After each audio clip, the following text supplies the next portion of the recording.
Okay, let's talk about getting noticed.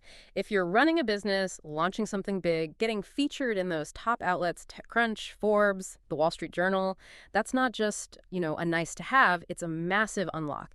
Media coverage isn't just about short-term traffic. It pulls in investors, gives you instant credibility, puts your name next to the big players.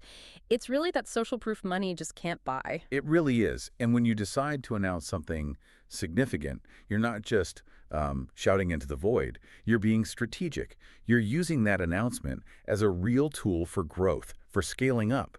So our mission today is to break down the actual strategies, the roadmap, really that gets a journalist's attention, their very fleeting attention, and gets you meaningful coverage. We're going way beyond just, send a press release. We're talking strategic execution, building relationships, and crucially, measuring the impact. Right. And we're starting with the absolute foundation, the humble press release. Seems a bit old school, maybe, but it's still fundamental. Okay, let's unpack that. What's its role today?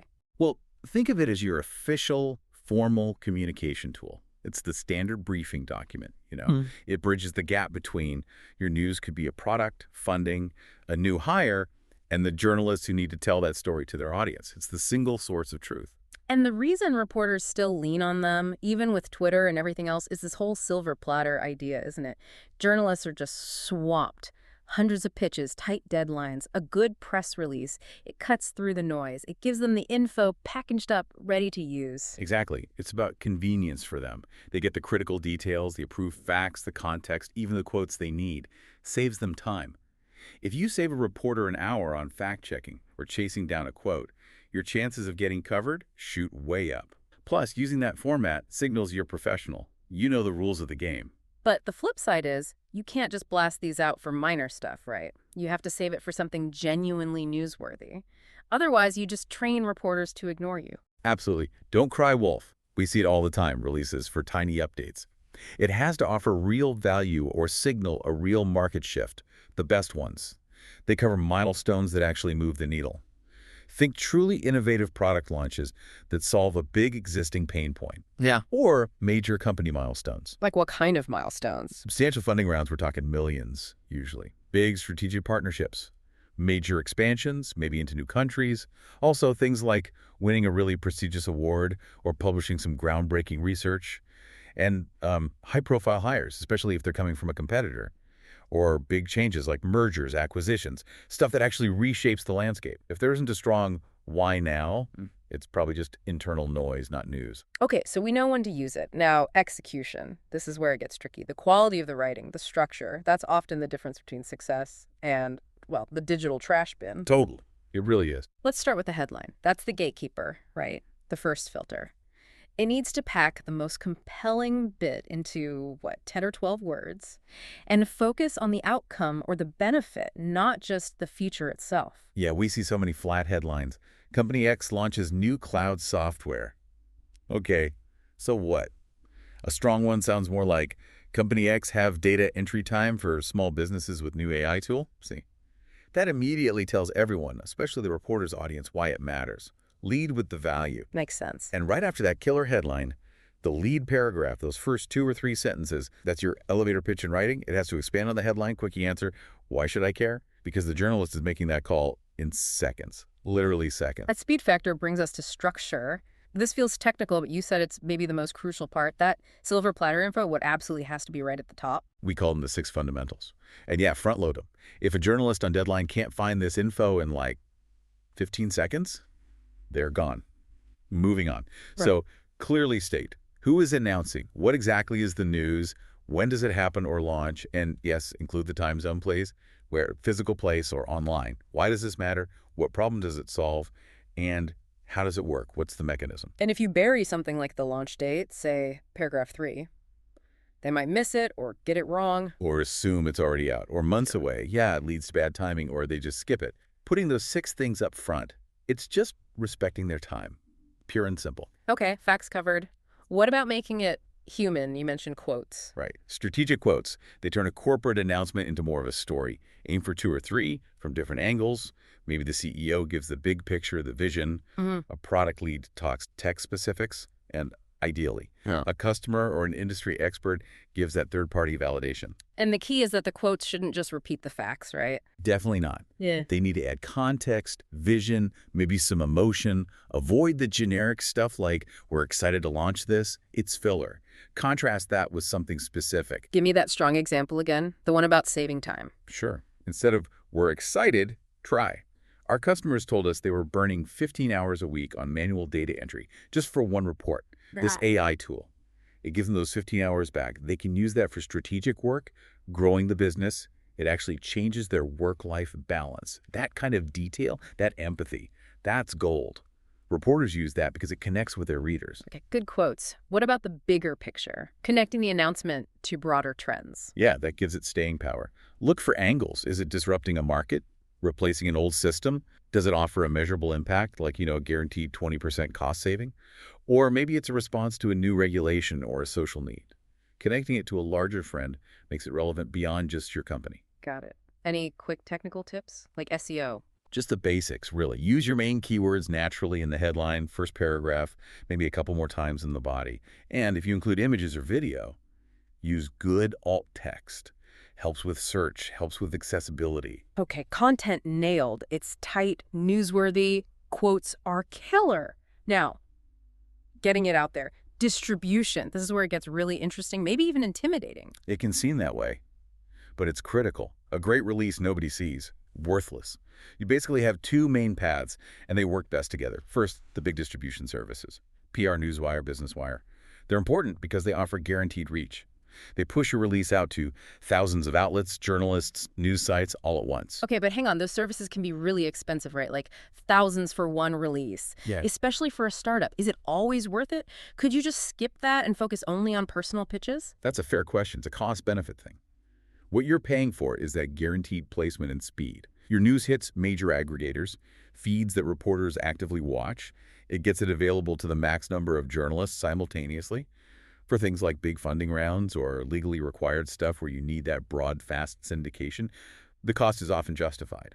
But you're right, it mostly delivers volume, not necessarily deep, thoughtful coverage on its own. So it's not an either-or situation. Exactly. It shouldn't be your only channel. You need a synchronized push. The moment that wire release goes live, share it everywhere. LinkedIn.Twitter, relevant industry groups or forums, your email list.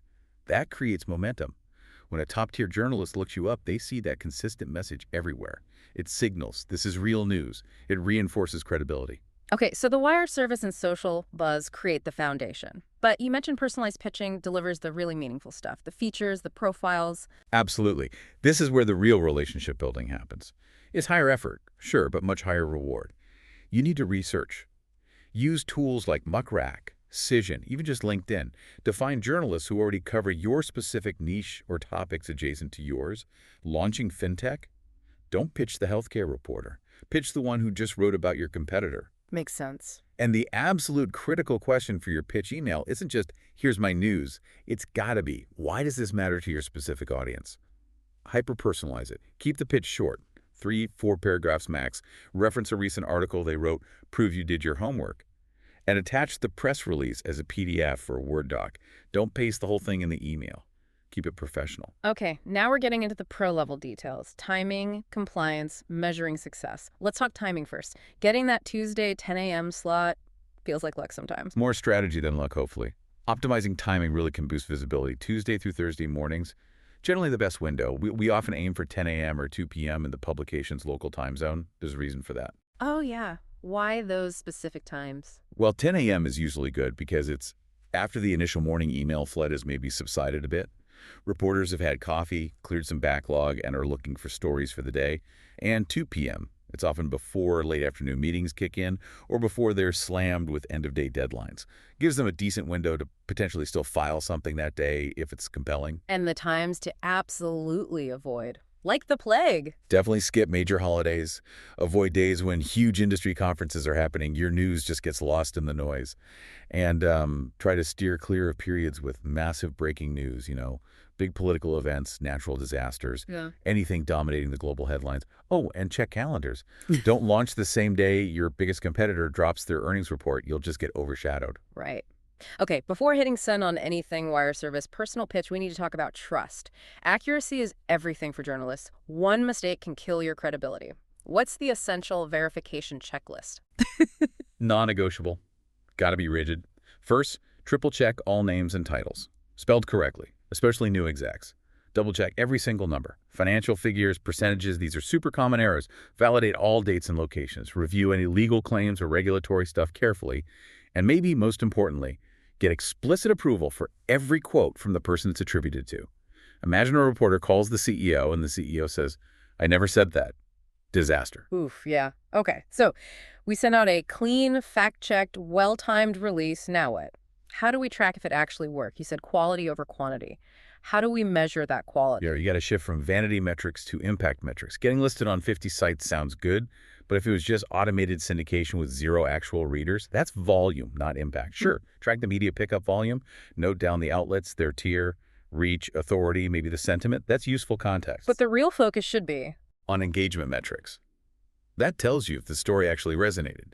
Did you see website traffic spikes coming directly from that coverage? Track that. Did you get backlinks from reputable sites? That's huge for SEO. Monitor that. Look at social shares, comments on the articles. If a Wall Street Journal piece gets thousands of shares, that's real impact, way more valuable than 50 automated pickups. and then use that data to adjust for next time. That's the key, right? The continuous improvement cycle. Exactly. That's the long game. Say, tech blogs loved your story, but the big business papers ignored it. Okay, data says next time, maybe you need to punch up the financial angle or give the CEO, quote, more market focus. Or maybe LinkedIn blew Twitter out of the water for engagement on your B2B launch. Right, so next time, maybe put more resources into LinkedIn promotion. It's all about that consistent optimization. Okay, let's wrap this up. The key takeaways for getting featured seem to be, it's a cycle. Write truly newsworthy stuff, distribute it smart using services and your own channels, personalize those key pitches, nail the timing, and then religiously track what actually moves the needle. Consistency really is better than waiting for perfection. It is, and think about this. That performance tracking, it's not just about optimizing your next release. It's about building trust.